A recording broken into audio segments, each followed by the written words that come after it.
রোহিঙ্গা প্রত্যাবাসনের পথে বড় সমস্যা আরাকান আর্মি। মিয়ানমারের সশস্ত্র গোষ্ঠীর সঙ্গে যোগাযোগ কিংবা এড়িয়ে যাওয়া নিয়ে উভয় সংকটে বাংলাদেশ।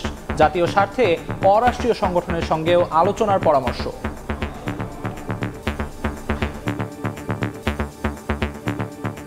রোহিঙ্গা সমস্যার সমাধান না হলে যদি ওখানে যুদ্ধ শেষও হয়ে যায় তারপর শান্তি আসবে না। আমরা একজন নতুন প্রতিবেশী মুখোমুখি, যারা আবার নন স্টেট অ্যাক্টর, কাজে তাদের সাথে আমরা না পারছি ওপেনলি স্বাভাবিকভাবে আচরণ করতে, না পারছি তাদেরকে ইগনোর করতে। কাজে এই ডিফিকাল্ট সিচুয়েশন। আরাকান আর্মি এখনো পর্যন্ত আমরা কোনো অরাষ্ট্রীয় প্রতিষ্ঠানের সাথে কাজ করিনি, তো কাজে সেটাও আমাদের নতুন করে ভাবতে হবে এবং বাস্তবতার আলোকে আমরা চিন্তা ভাবনা করি। যদি সেটাকে মনে করি আমাদের জন্য উপাদেয় হবে আমাদের জাতীয় স্বার্থের আলোকে, তখন সেটা হয়তো বিবেচনা করা যেতে পারে। দেখছিলেন প্রধান শিরোনাম। দুপুরের সময় সঙ্গে আছি আমি সাদিক হাসান ইমন এবং আমি আমিরুল ইসলাম আরিফ। এবার অন্যান্য শীর্ষ সংবাদ।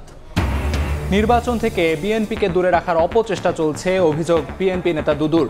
প্রধান উপদেষ্টা ঘোষিত সময়ের মধ্যেই সংস্কার করে ভোট চায় জামায়াত।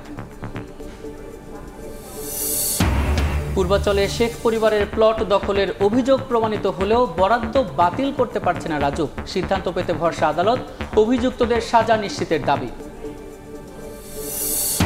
রাজধানীর শেওড়াপাড়ায় চাপাতি ঠেকিয়ে ছিনতাই, গাজীপুরে অভিযান চালিয়ে মূল হোতা গ্রেফতার।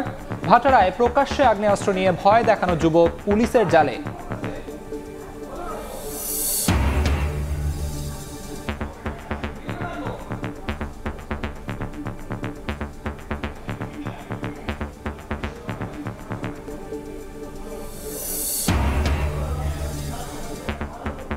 আবারও পেঁয়াজের বাজারে ঝাঁজ, কেজিতে বাড়লেও 15 থেকে 20 টাকা।